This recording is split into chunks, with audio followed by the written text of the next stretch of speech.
Você está ouvindo uma ministração da comunidade cristã de Três Coroas. Que essa mensagem possa edificar sua vida. Mais uma vez, bom dia. Eu vou estar cheio de coisas diferentes aqui que eu vou usar hoje. E por enquanto eu só vou deixar vocês curiosos, mas eu vou explicar por que eles estão aqui durante a mensagem.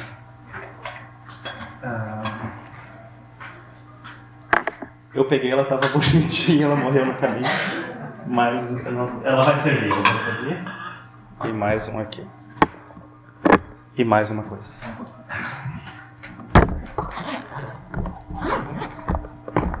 Isso aqui é para os efeitos sonoros.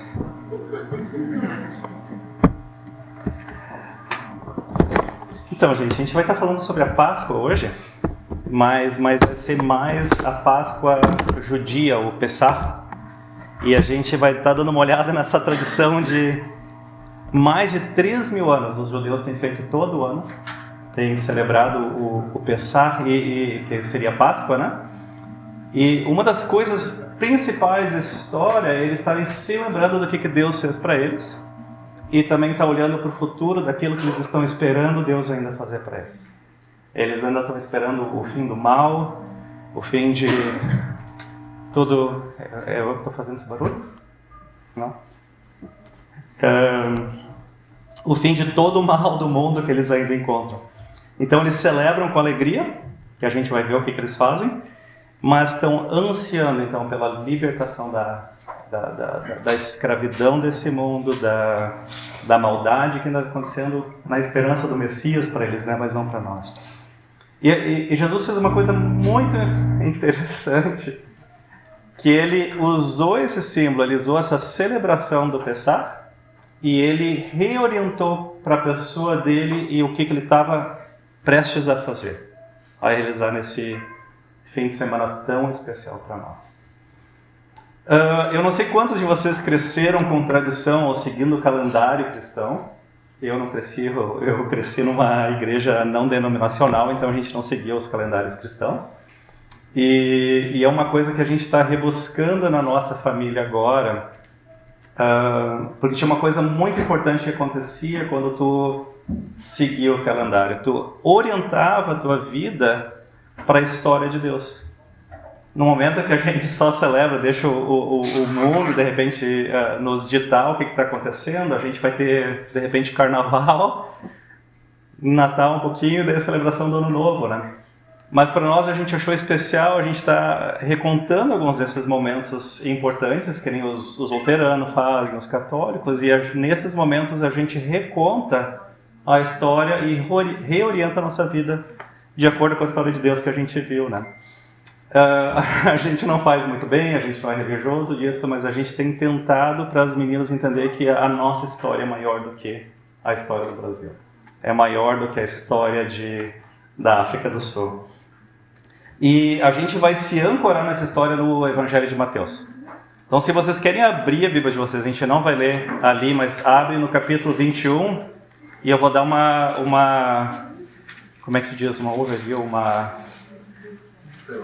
pincelada, obrigado, no que estava acontecendo até chegar na história que a gente vai estar contando junto, tá? Ali no capítulo 21, acho que um dos títulos de vocês vai dizer a entrada triunfal em Jerusalém. Que isso a gente acredita na nossa cultura, né, que foi no domingo de Ramos. Jesus está entrando em Jerusalém uma semana antes da morte dele. E ele é celebrado, ele é recebido. E ali nesse capítulo ele começa a entrar em confronto com os líderes de Israel. Tá? Os fariseus, os saduceus, os escribas. E logo em seguida, no capítulo 23, ele vai fazer 3 declarações acusando eles de serem... do que eles estão fazendo com Israel. Vai dizer assim: ai de vocês, mestres da lei, fariseus hipócritas. E ele dá uma condenação para eles. Ele fala de novo 7 vezes. E na cultura deles, 7 vezes é completo, plenitude. Então ele completamente condenou eles. E nas outras vezes que não foi ai de vocês, ele chamou ele de guias cegos, serpentes, raças de víbora. E daí tu pensa, esse cara vai acabar morto por falar dessas coisas, né? Mas às vezes dá a impressão que era o que ele estava meio que tentando fazer. Estava instigando eles ali. E é interessante que a partir que ele fala isso, eles começam a ver como é que eles vão matar Jesus. E eles ficam assim, nós vamos ter que matar esse cara está crescendo muito. Daí nos capítulos 24 e 25 ele vai falar sobre a destruição do templo. Isso quer dizer que o sacrifício deles vai acabar, eles não vão mais poder ter purificação pelos pecados deles. Vai falar sobre o fim dos tempos, ele vai falar sobre o julgamento das nações e do reino que vai vir quando ele realmente reinar em plenitude. Né? Agora a gente está naquele momento de tensão. E a gente chega agora no capítulo 26. E vamos ler junto 26:1. Tendo dito essas coisas, disse Jesus aos seus discípulos: como vocês sabem, estamos há 2 dias... Eu escondi o celular com o pão. Desculpa. Estamos a 2 dias da Páscoa, e o Filho do Homem será entregue para ser crucificado. Ele falou bem claro que ele vai morrer aqui. E disse como ainda, tá?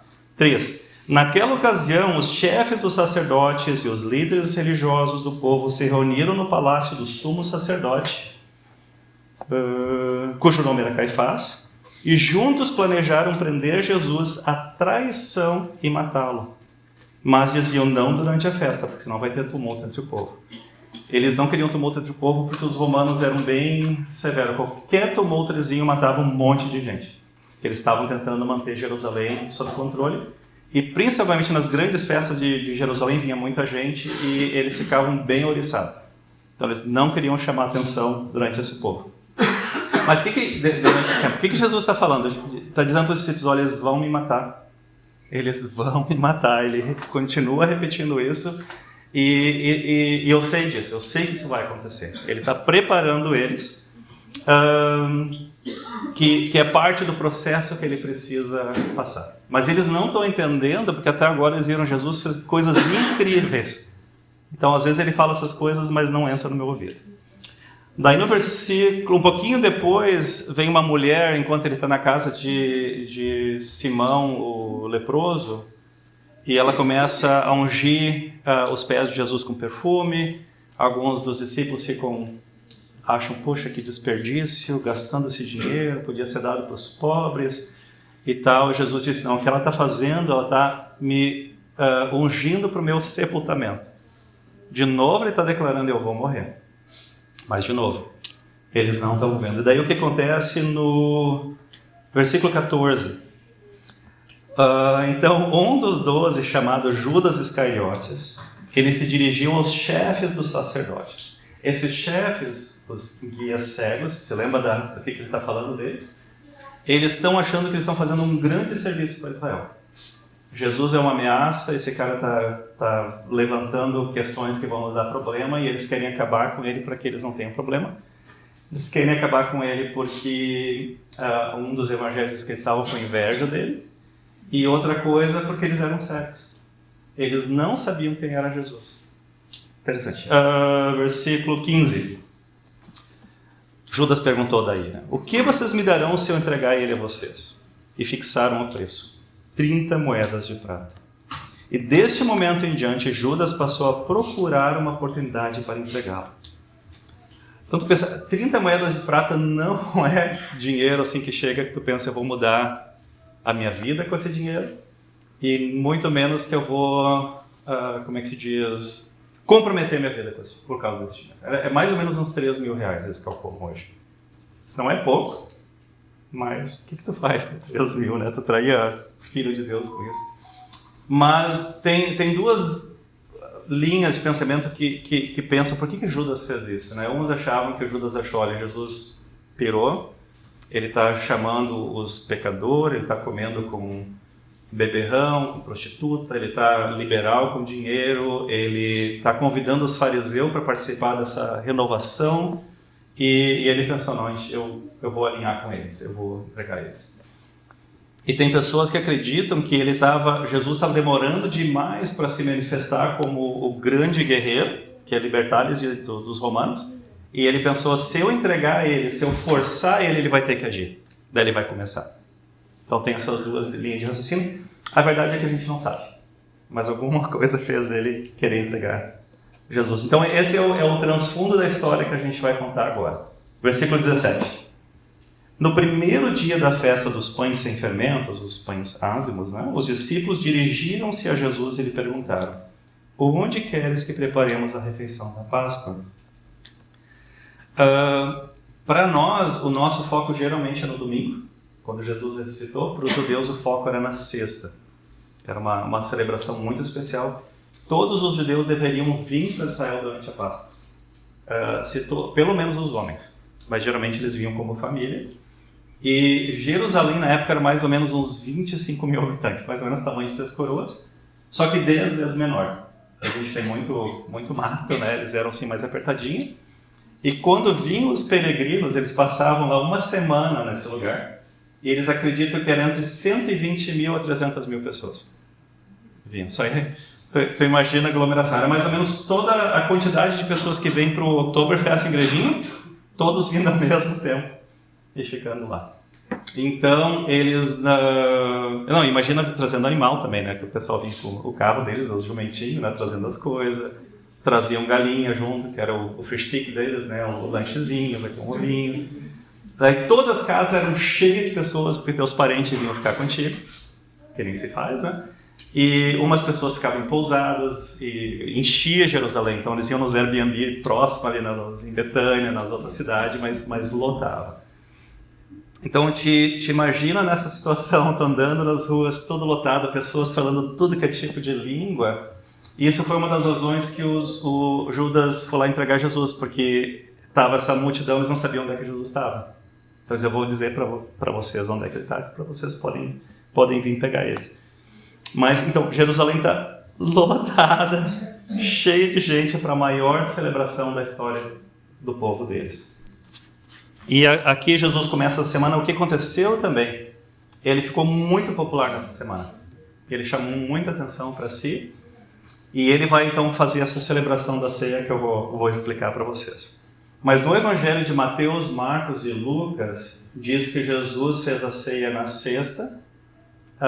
E João fala que ele morreu na sexta. Mas a explicação para isso, Jesus fez uma coisa muito peculiar para a época. Ele resolveu fazer a ceia na quinta de noite.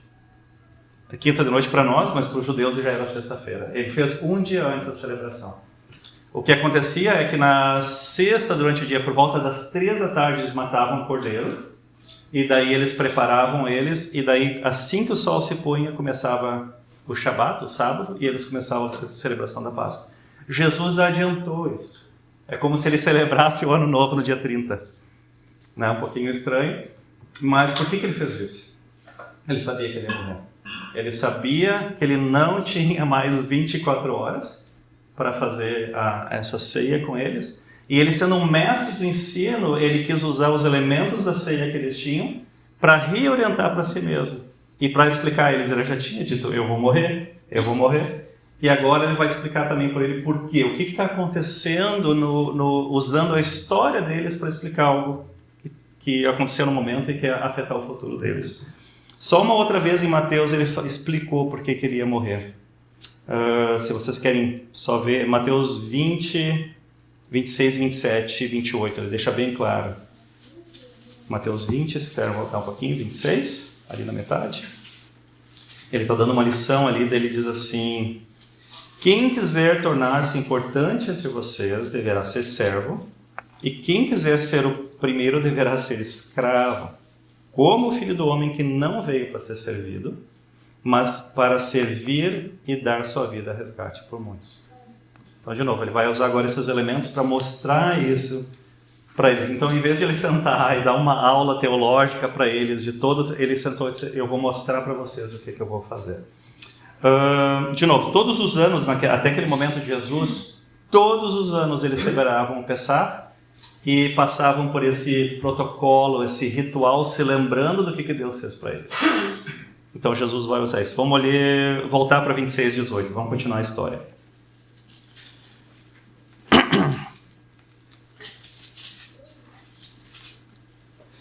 Ok, daí quando eles perguntaram onde é que nós vamos ter a ceia, Jesus respondeu no 18. E Jesus respondeu dizendo que entrassem na cidade e procurassem um certo homem. Ele disserem, o mestre diz, o meu tempo está próximo. Vou celebrar a Páscoa com meus discípulos em sua casa. E os discípulos fizeram como Jesus haviam instruído e prepararam a Páscoa. Olha que interessante, parece aquele filme de espionagem, né? Vocês vão lá no centro, vocês vão ver um certo homem, lembra, Jerusalém estava lotada, né? E daí vocês dizem para ele, o meu tempo está próximo, o mestre quer fazer a ceia na tua casa. É interessante que esse livro foi escrito 20, 30 anos depois da história ter acontecido e a gente ainda não sabe quem é o cara. Ele é um certo homem. Mateus não deu o nome para ele. A tradição diz que era o pai de João Marcos, o cara que escreveu o Evangelho de Marcos, mas a gente não sabe. Vamos ver... Daí eles começaram a ceia. Eles estão ali, tá a mesa posta. Quantos de vocês têm uma imagem para a Santa Ceia? A mesa e os discípulos sentados? Geralmente é parecida com o que Leonardo da Vinci pintou, né? Não era assim, né? Era uma mesa baixa. Acho que uma vez eu falei sobre isso. Geralmente era um círculo ou um semicírculo e eles se deitavam, se reclinavam ao redor de uma almofada. Eu, na verdade, eu queria ter feito isso hoje, mas eu pensei que eu não aguento ficar naquela posição por mais de 5 minutos, eu não quis fazer com vocês. Mas eles ficavam deitados sobre o braço de uma almofadinha e daí ficavam usando a mão e todos eles voltados para a mesa, as pernas longe da mesa. Tá. Que mais? Olha o versículo 20. Ao anoitecer, Jesus estava reclinado à mesa com os 12. Vamos ver o que mais. Cedro. Agora vamos chegar ao que tinha na mesa. Tem muitas variações de como a Páscoa era celebrada. Se tu olhar hoje, por exemplo, tu põe no YouTube ou no Google, vai ter, sei lá, mais de 100 formas de celebrar. Mas provavelmente no tempo de Jesus tinham alguns elementos básicos e eu vou explicar um pouquinho mais depois. Mas a gente tinha um pamázimos, que chega para todo mundo. Não é o caso hoje. Tinha um pratinho que tinha água salgada. Tinha um raminho assim meio mais vivo que esse. Tinha um outro potinho com ervas amargas. Eram raízes amargas, assim, aquelas bem poderosas. E o cordeiro assado e o vinho. Tá? Então, a primeira coisa que acontecia, se vocês me dão um segundo só aqui, eles faziam a bênção do vinho, não a bênção do vinho. E eles cantavam para inaugurar a ceia. Deixa eu ver se vai tocar. Por favor, ninguém conecta aqui enquanto eu estou falando. Deixa, senão vai. E essa é a bênção. Elokeinu melech olam, Bairei pri hagofen, Baruch atah Hashem, Elokeinu melech olam, Asher baruch abanu mikol om, Shbrei mamonu mikol aloshain, V'kiddishon u'v'mitzvayso, V'atiten lanu Hashem Elokeinu v'yahava, Mayadim l'simcha, Chagim v'zmanim l'sosain, Es yom chag hasukos hazeh, Zman simchoseinu mikra kodesh, Zecher v'yetzias Mitzrayim, Kivanu v'charta, V'yisonu kidashta mikol ha'amim, U'mayadei kodshecha, B'simcha v'sasein chaltonu, Baruch atah Hashem, Mekadesh Yisrael, V'azmanim. Amém. Eles levantavam a taça. Ele vai continuar. Eles levantavam a taça e cantavam essa aí. Provavelmente Jesus foi quem cantou, porque ele estava guiando a cerimônia. E diz assim o que ele cantou, tão bonito. Bendito sejas tu, Adonai. Te lembra que eles não pronunciavam o nome de Deus, né? Adonai, nosso Elohim, nosso Deus, Rei do universo, Criador do fruto da videira. Bendito sejas tu, Adonai, nosso Deus, Rei do universo, que nos escolheste entre todas as nações e nos exaltaste sobre todas as línguas e nos santificastes com os teus mandamentos. E tu, Adonai, nosso Deus, os deste com amor sábados para descanso, festas para alegria, dias santos e tempos de alegria, e o sábado, este dia, e o Passover, o Pessah. E esse Pessah é um dia de lembrança do toque de shofar, com amor, uma santa convocação, um memorial ao êxodo do Egito, a nossa libertação. E agora é interessante, essa aqui é uma das imagens de que Jesus está tentando trazer para eles. E tu nos escolheste, nos santificaste entre todas as nações, e a tua palavra é verdadeira e permanece para sempre. E daí começou a cerimônia do Pessah, a cerimônia da Páscoa. E eles estão ali se divertindo, conversando, de repente Jesus solta uma bomba. Um de vocês vai me trair. Daí eles começam, né? Por acaso sou eu? Será que vai ser eu? Né? Judas fala, por acaso sou eu? Aquela história, não. E dá todo aquele lance, né? Não. E fica aquela tensão, e daí a história continua. E uma das coisas que vai ser feito agora, é interessante, eles vão pegar a folhinha, tá meio mortinha, e eles vão mergulhar num potinho que tem água com sal. É bem salgado mesmo. E parte da ideia da ceia é que, à medida que eles estão fazendo isso, as crianças mais novas vão fazer pergunta: por que a gente faz isso? O que é o símbolo disso? Às vezes até é ensaiado quem que vai fazer, e às vezes eles até cantam as perguntas, né? E geralmente é o mais novo. Quem que é o mais novo? Não. E o que eles estão fazendo com isso? Eles estão se lembrando da história de como eles terminaram no Egito. E deles, o símbolo por trás, isso não era contado agora, né, mas era pensado, que Abraão teve Isaac, Isaac teve Jacó, Jacó teve 11 filhos. O filho mais novinho, ele era meio... se achava, o pai alimentava, ele se achava, fez um casaco lindo para ele, ele foi lá, dedurou os irmãos uma vez, botava ele em problema, e os irmãos não gostaram disso. Eles pensaram: nós vamos se livrar desse cara, vamos matar esse cara. Mas antes de matar, eles se acharam: não, matar é demais, então vamos vender ele como escravo para o resto da vida dele, que é muito melhor.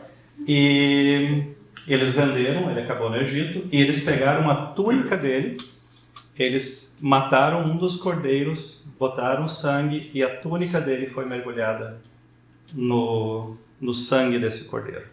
E essa túnica foi levada para o pai e foi dito: teu filho morreu. E a gente sabe que no resto da história, depois ela vai ser contada totalmente, que eles eventualmente acabam no Egito. Mas e a água salgada é para se lembrar das lágrimas, do sofrimento de José sendo escravizados, indo para lá e acabando no Egito. Daí o que mais acontece? Estou só tentando me achar aqui. Daí eles começam agora a contar a história do Egito, logo em seguida. E ela leva mais ou menos 40 minutos, então fiquem confortáveis, eu vou contá-la em 5, tá? Então, misericórdia de vocês. Mas eles vão recontar a história, e durante a história não é tanto... Eles vão começar as crianças de novo a fazer pergunta, tudo ensaiado, porque todos os anos eles fazem, eles sabem as respostas, mas eles vão... A ideia é se imergir e se colocar como se tu estivesse presente naquela história. Em nenhum momento eles vão dizer: quando os nossos pais foram... Não, é quando eu fui escravo no Egito. Essa é o jeito que eles contavam a história. Então, bem resumidamente, se tu não conhece, eles iam dizer: o nosso pai Abraão, ele era um arameu, ele era nômade, e Deus escolheu que entre todas as pessoas da terra, ele fez uma aliança com ele. E ele disse: vai para a terra que eu te mostrar, e lá tu vai ser uma bênção para todas as nações do mundo. Não só, algumas traduções dizem família, mas é para todas as etnias, todos os povos, todos os gentios do mundo vão ser abençoados através da minha aliança contigo. Ele teve Isaac, Isaac teve Jacó, Jacó teve 11 filhos, ele acaba no Egito, tem uma grande fome na terra, eles acabam indo para o Egito atrás de comida. E enquanto eles estão no Egito, eles descobrem que o segundo homem mais poderoso do Egito era José, que eles tinham vendido como escravo. Eles têm uma reconciliação, eles descobrem que ele tem mais um irmão agora, eles são 12 irmãos, e ele convida eles para vir para o Egito, a se mudarem para o Egito. E lá no Egito eles são abençoados. Eles se tornam tão numerosos que nem as estrelas do céu e que nem as areias os grãos de areia do mar. E enquanto eles estão lá, enquanto eles estão sendo abençoados, um faraó, o príncipe do Egito, que não conhecia a nossa família, ele começa a se levantar contra nós e ele começa a nos oprimir, porque ele tem medo de nós, tem medo da bênção que Deus está nos dando, porque nós podemos nos rebelar contra eles. E o que ele faz? Ele começa a matar os nossos pais. Os nossos filhos são mortos, jogados no Nilo, que era o Deus que eles adoravam, o falso Deus.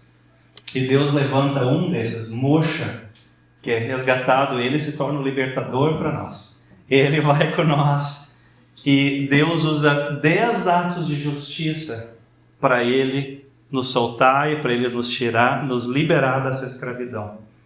E em cada ato de justiça Deus disse: eu, Deus, Israel, estou dizendo, deixa meu povo ir. E o príncipe deles dizia: quem é o Deus de Israel? Quem é esse Deus? E não deixava eles ir. Até o último ato de justiça, quando os filhos do Egito foram mortos, nós somos liberados. Mas eu vou deixar essa história para daqui a pouquinho, que a gente vai voltar para ela. Eles recontavam várias vezes a mesma história. E daí, depois dessa história, eles pegavam mais uma vez o vinho, levantavam o vinho e cantavam uma bênção novamente. Baruch atah Adonai Eloheinu melech haolam borei peri hagafen. Essa é mais curtinha. É uma bênção mais curta e ela diz assim, deixa eu ver se eu acho. Louvado seja Adonai, nosso Deus, soberano do universo, criador do fruto da videira. E daí logo depois disso eles liam 2 salmos juntos. Eu vou ler eles bem rapidinho para a gente de novo estar entrando na história que Deus está contando. É o Salmo 113 e 114. E talvez a Bíblia de vocês dizem os louvores do Egito. Eles são os halaus do Egito. Seriam os halal em hebraico é louvor, louvado. E então aquela palavra aleluia é halal Yahweh. Você lembra o nome dele? Toda vez que alguém diz aleluia, na verdade está dizendo louve a Deus. E alguém tem que dizer alguma coisa, Deus é bom. Mas tudo bem, são louvores a Deus. Eu vou ler só para a gente entender o que está passando na cabeça deles na história. 113:1 diz assim: aleluia, louvem os servos do Senhor, louvem o nome do Senhor, seja bendito o nome do Senhor desde agora e para sempre. Do nascente ao poente seja louvado o nome do Senhor. O Senhor seja exaltado acima de todas as nações, acima dos céus está a sua glória. Quem é como o Senhor, o nosso Deus, que reina em trono nas alturas, mas se inclina para contemplar o que acontece nos céus e na terra? Ele levanta do pó o necessitado e ergue do lixo o pobre, para fazê-lo sentar-se com príncipes e com os príncipes do seu povo. Ele dá um lar à estéril e dela faz uma feliz mãe de filhos. Halel Yahweh. 114. Quando Israel saiu do Egito e a casa de Jacó saiu do meio de um povo de língua estrangeira, Judá tornou-se o santuário de Deus, Israel o seu domínio. O mar olhou e fugiu. O Jordão retrocedeu. Os montes saltaram como carneiros, as colinas como cordeiros. Por que fugir o mar? E você, Jordão, por que retroceder? Por que vocês saltaram como carneiros para as montanhas? E vocês, colinas, por que saltaram como os cordeiros? Estremeça na presença do soberano, ó terra, na presença do Deus de Jacó. Ele faz da rocha um açude, do rochedo uma fonte. Poder de Deus que liberou eles. Então tinha esse momento de exaltação. Então, como eu falei para vocês, tem várias versões do que tem aqui na mesa, e a gente vai dar uma olhada nisso agora. Mas tinha um professor na época de Jesus, ali na época, que chamava Gamaliel. Ele foi o professor de Paulo, e ele dizia que tinha 3 coisas que tinha que ter 3 elementos tinha que ter na Santa Ceia, na Páscoa. E pelo menos isso. Então tinha gente que tinha mais, mas pelo menos esses 3 elementos. Então, uma das primeiras coisas que eles pegavam era um pão sem fermento, tá? E abençoavam o pão também.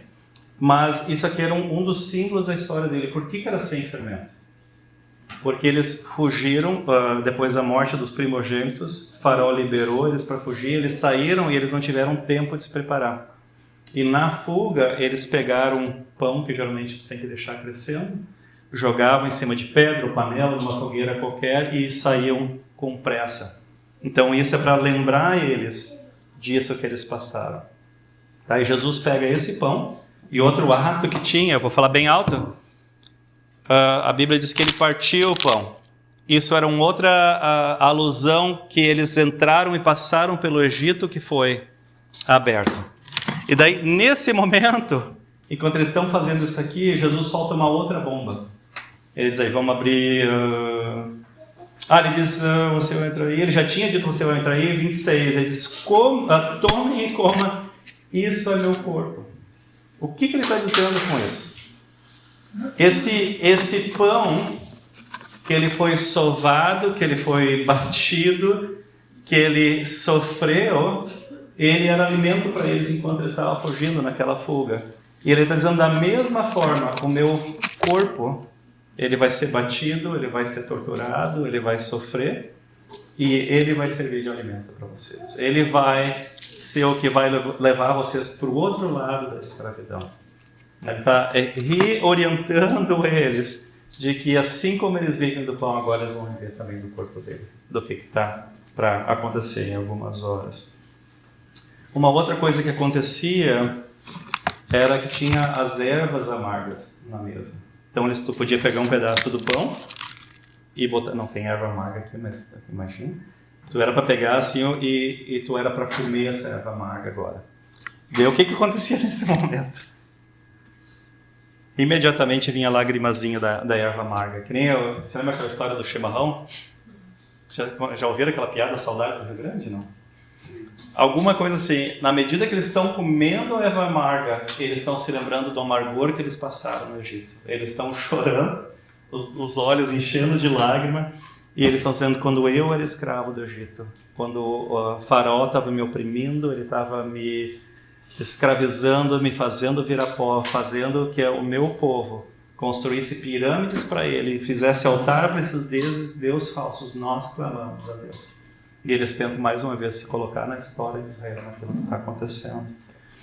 Então nós choramos e nós reconhecemos aquilo que aconteceu. E tem uma coisa interessante que acontece. E nós também choramos e lamentamos porque depois que nós passamos o Mar Vermelho, assim como o faraó endureceu o coração dele, nós endurecemos o nosso coração. Nós nos rebelamos contra Deus. Assim como ele... O faraó, o príncipe daquele povo, disse, quem é esse Deus? Nós fizemos isso. E a gente ora e pede e clamamos, Deus nos livra desse coração. Eles, né? Não nós. Nos livra desse coração. Nós clamamos para o dia que tu vai te manifestar, da forma que vai restaurar isso. E assim como toda geração tem um faraó, nós nos tornamos também faraó. Nós nos levantamos e dissemos, quem é esse Deus? Então eles se arrependem, tem um momento de choro, de se colocar na história. E daí acontece uma outra coisa muito interessante. O terceiro elemento é o cordeiro. Mateus não fala do cordeiro. Claro, não fala desses outros elementos, mas provavelmente eles não tinham cordeiro na ceia. Por quê? Porque a ceia foi feita um dia antes. Os cordeiros eram sacrificados sexta-feira às 13. Eles estão comendo na sexta de noite. E tem um propósito por Jesus ter feito isso também. Assim como Abraão foi sacrificar Isaac e não tinha cordeiro, ele disse, Deus proverá. Eles estão sentados agora na mesa e não tem cordeiro. Deus proverá. Tem vários elementos que vocês vão conseguir conectar com outras histórias. Eu não consigo trazer todos por dois motivos. Um, a gente não tem tempo. E o terceiro, porque eu não sei todos. Mas que Deus continue revelando para nós essa semana e outros dias o que está acontecendo aqui na história. Mas o que é a importância do cordeiro? Por que isso era celebrado com eles? Na última ato de justiça de Deus, quando ele disse que todos os primogênitos iriam morrer, o faraó já tinha feito isso. Ele tinha sacrificado todos os homens, todos os meninos que nasciam, estavam morrendo, e se tornou um ato de justiça para ele. Você semeou, você vai colher. Para nós é um pouquinho assim estranho, mas a primogenitura não é necessariamente era o primeiro filho, mas na Bíblia é um título, aquele que representa o pai. Tá? Quando a Bíblia diz que Jesus foi o primogênito de Deus, não está dizendo que ele foi o primeiro a nascer, mas que ele é o herdeiro, é aquele que representa Deus. No Velho Testamento, várias vezes o que tinha o título de primogenitura não era o primeiro filho a nascer.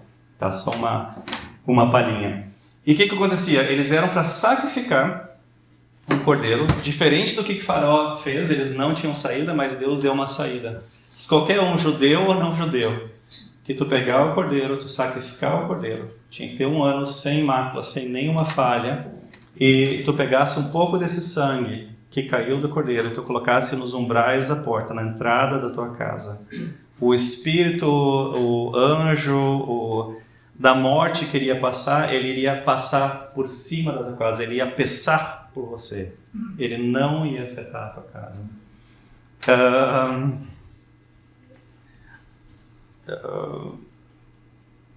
Eu quero ver mais um versículo. Desculpa, eu estou achando aqui onde é que está o versículo. Tá, vamos ler 27 agora. Então, não tem o cordeiro, mas Jesus, 27, diz em seguida ele tomou o cálice, ele deu graças àquela música de novo, foi cantada. Enquanto eles estavam cantando, ele disse, agora vocês bebam, e Jesus dá a terceira bomba para eles. Ele disse, isso é o meu sangue, esse aqui vai ser o sangue do cordeiro, bebam vocês. E o que ele está dizendo aqui, que é o símbolo, né? Ele vai explicar no 28, isso é o meu sangue da aliança que é derramado em favor de muitos para perdão de pecados. Eu digo que de agora em diante eu não beberei desse fruto da videira até o dia que beberei vinho novo com vocês no reino do meu Pai. Até que o mundo seja restaurado, não ia ter um Pessach com Jesus novamente. E o sangue de Jesus, te lembra que eles diziam, nós somos escolhidos, nós somos justificados para sermos santos na tua presença, te representar para o mundo. Ele diz, agora, através desse sangue, vocês são uma nova aliança, é uma nova família, nós somos esse povo de Deus. Através do sacrifício do sangue derramado. Todo mundo está sendo incluído aqui. Não é só os 12 discípulos, mas é o romano que veio para Jesus e declarou, ajuda meu servo, né? E se curva dele. É a mulher de má fama que vem para Jesus e quer seguir e se entrega para ele. É o beberrão que para de beber porque ele quer seguir Jesus. É o Douglas com toda a falha dele que quer começar a seguir Jesus. Todos nós somos convidados para estar participando dessa ceia. Da mesma forma que eles estavam participando da história do Cordeiro, da história de Passover, nós estamos participando do que Jesus fez. Nós estamos sendo convidados a entrar nessa realidade com Ele e receber tudo aquilo que Ele fez para nós. Né? O que acontece agora também, a gente não vai fazer isso, mas eu vou ler, eles cantavam os 3 salmos seguintes. Mas eles são bem longos e eu não vou fazer. Mas então aqui tem uma ideia para vocês. Se vocês estiverem no churrasco hoje à tarde, onde é que vocês forem comer, vocês podem perguntar se... Tu sabe qual foi o louvor que Jesus cantou? Eu acho que vai ser bem popular se dizer isso. Daí é o Salmo 115, 16 e 17, 18. Faz isso na fábrica na terça-feira, vai ser bem legal. Mas eu vou ler alguns versículos só, vocês não precisam acompanhar, mas de novo, o que está linkando com Jesus? Não a nós, Senhor, nenhuma glória para nós, mas sim o Teu nome. É por causa do Teu amor, por causa da Tua fidelidade. Confio no Senhor Israel, Ele é o Teu socorro, Ele é o Teu escudo. Os mais altos céus pertencem ao Senhor, mas a terra Ele confiou ao homem. 116. Eu amo o Senhor porque Ele me ouviu quando eu fiz a minha súplica. Ele inclinou os ouvidos para mim e eu invocarei toda a minha vida. Então clamarei no nome do Senhor. Livra-me, Senhor. O Senhor é misericordioso e justo, o nosso Deus é compassivo. Retorne o descanso à minha alma, porque o Senhor tem sido bom para você. 117 diz, louvem ao Senhor todas as nações, exaltem todos os povos, porque imenso é o teu amor leal por nós, e a fidelidade do Senhor dura para sempre. Deem graças ao Senhor, porque Ele é bom, 118, e o seu amor dura para sempre. O Senhor está comigo, eu não temerei. E o que podem fazer os homens? A pedra que os construtores rejeitaram, essa se tornou a pedra angular. Isso vem do Senhor, é algo maravilhoso para nós. Esse é o dia que o Senhor agiu. Alegremos-nos e exultemos esse dia. Seis, bendito é o que vem em nome do Senhor. 29, deem graças ao Senhor porque Ele é bom. Então, novamente, toda a história que está contando agora o que Jesus vai fazer para eles a seguir. Ele podia ter contado uma história, podia ter explicado para eles, mas ele imergiu eles numa história que já estava acontecendo há 1.300 anos, mais ou menos, e ele reorientou eles para aquilo que estava prestes a acontecer. Assim como cada geração saiu da escravidão, eles se colocavam assim, nós também saímos da escravidão do pecado. Nós não somos mais escravos do pecado. O pão, aquilo que ele fez, abriu acesso para nós. Nós estamos agora, de repente, tu pode considerar andando pelo deserto. Ele deu o Espírito Santo para estar nos guiando. E a pergunta é, vamos endurecer o nosso coração? E a gente faz isso em memória dele. Resuminho bem rápido. Jesus fez a ceia na quinta, bem diferente. E a crucificação de Jesus aconteceu exatamente, diz um dos evangelhos, às 3 da tarde de sexta-feira. Quando ele morreu, quando ele se entregou, na verdade, entregou o Espírito. Ele é o Cordeiro que morreu de uma vez por todas para nós. E o sangue dele, dessa nova aliança, que é passado na porta do nosso coração. A morte não tem mais poder sobre nós. A escravidão, nós somos libertos, não sou mais escravo do Egito. O príncipe desse mundo não manda mais em mim. Eu estou livre disso e estou seguindo a Deus agora na nossa vida. E a ressurreição no domingo, que é o que a gente está celebrando hoje. Paulo diz em 1 Coríntios que é as primícias, é um símbolo das primícias. As primícias era uma outra festa que o pessoal trazia os primeiros frutos da colheita e eles confiavam em Deus que mais ia vir. Então Jesus é o primeiro fruto dessa grande colheita. Ele é o primeiro e nós vamos seguir. Quando eu morrer, a morte ainda não foi completamente vencida, vai acontecer, mas quando eu morrer, Jesus foi o primeiro, o corpo dele foi ressuscitado. Eu vou ressuscitar com Jesus, da mesma forma que aconteceu com ele. Eu falei para vocês que tinha 4 copos no início e a gente vai tomar um copo junto agora. Nós vamos tomar a Santa Ceia, nós vamos estar entrando em participação dele com tudo isso que ele fez, a forma que ele reorientou para nós. Nós não somos judeus, a gente não precisa seguir nada dessas outras coisas, né? Acho que nem eles mais. Mas quando a gente estiver tomando, algumas coisas para a gente lembrar. O corpo dele, eu disse, esse é o meu corpo, foi batido, foi sofrido. Depois de passar tudo isso, o que aconteceu? Foi colocado no forno, ele desceu até o inferno, até o Sheol, para resgatar as almas que estavam lá. O Mel Gibson vai fazer o segundo filme sobre a paixão, vai ser sobre essa história. E ele morreu, ele foi o cordeiro sacrificial. E o sangue dele que foi derramado, essa aliança que a gente está tomando, nos faz com que a morte não tenha domínio. O espírito da morte passa sobre nós. E o Espírito Santo é o que está nos guiando agora pelo deserto até nós chegar na Terra Prometida, que vai chegar. A gente tem a promessa de chegar na Terra Prometida. Vamos tomar a ceia juntos então? Vamos se preparar, depois eu vou guiar a gente numa outra coisa, se está tudo bem com vocês. Eu vou esperar todo mundo ter um pãozinho na mão, um vinhozinho.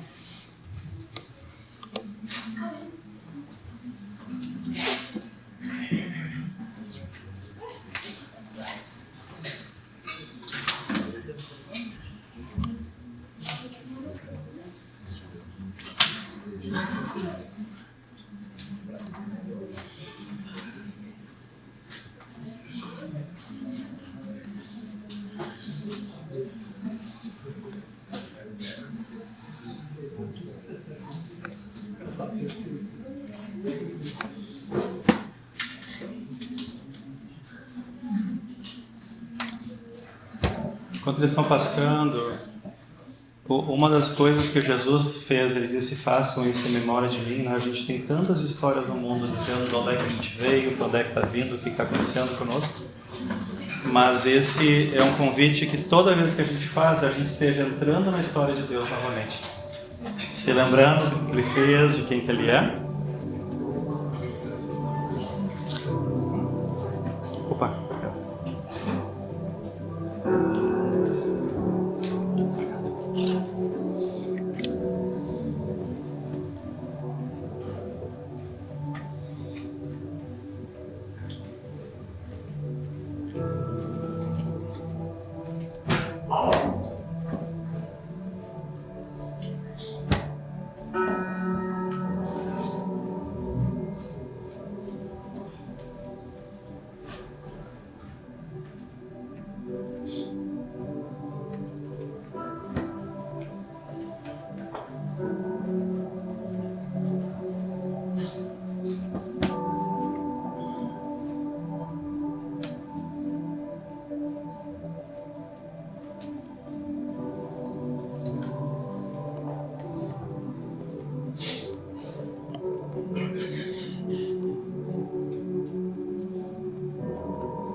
Mais um pouquinho de leite, né?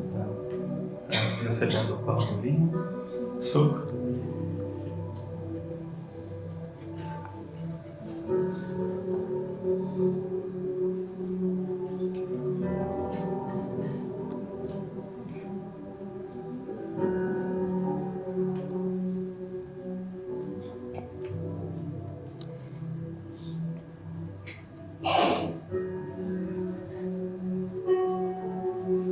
A gente faz isso de novo como memória, aquilo que Deus fez por nós.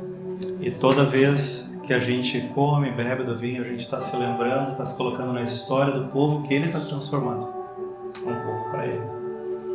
Não é eu sozinho, só eu e Deus, mas é com a igreja, com o povo dele, o povo que Ele está santificando para a glória dele. Aquilo que Israel foi chamado, Ele reorientou e disse: gente, é maior que vocês.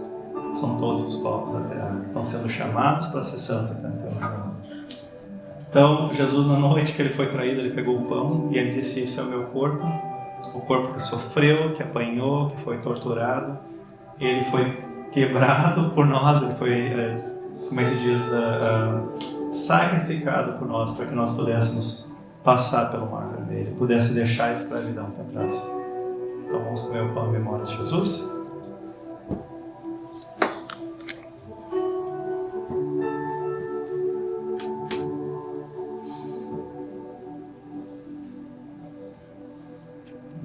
Depois que eles tinham comido, Ele pegou o sangue, o vinho, né? Disse que Ele abençoou. E ele disse: o cordeiro não vai mais ser esse aqui. O meu corpo vai ser entregue para vocês, vai ser o novo cordeiro. E esse aqui vai ser o novo sangue da aliança, não vai ser mais aquele.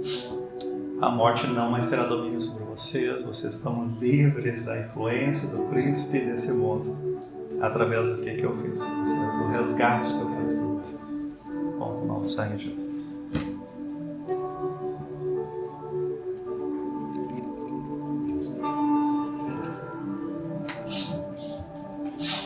Não sei se algum anúncio depois eu tinha pensado. Eu pensei a gente virar um para o outro, 2 ou 3 ou 4, e a gente só fazer uma oração de agradecimento ao que Jesus fez, mas novamente se lembrando que nós somos agora o povo de Deus, que está sendo transformado, que está crescendo, que está sendo guiado pelo Espírito através disso. Isso tudo que a gente falou do pão, do vinho, da vitória da escravidão, e que a gente possa estar fazendo uma oração. Não precisa ser algo, o que tu sentir no coração como grupo, e quando vocês sentirem, estamos prontos, vocês estão prontos. Amém?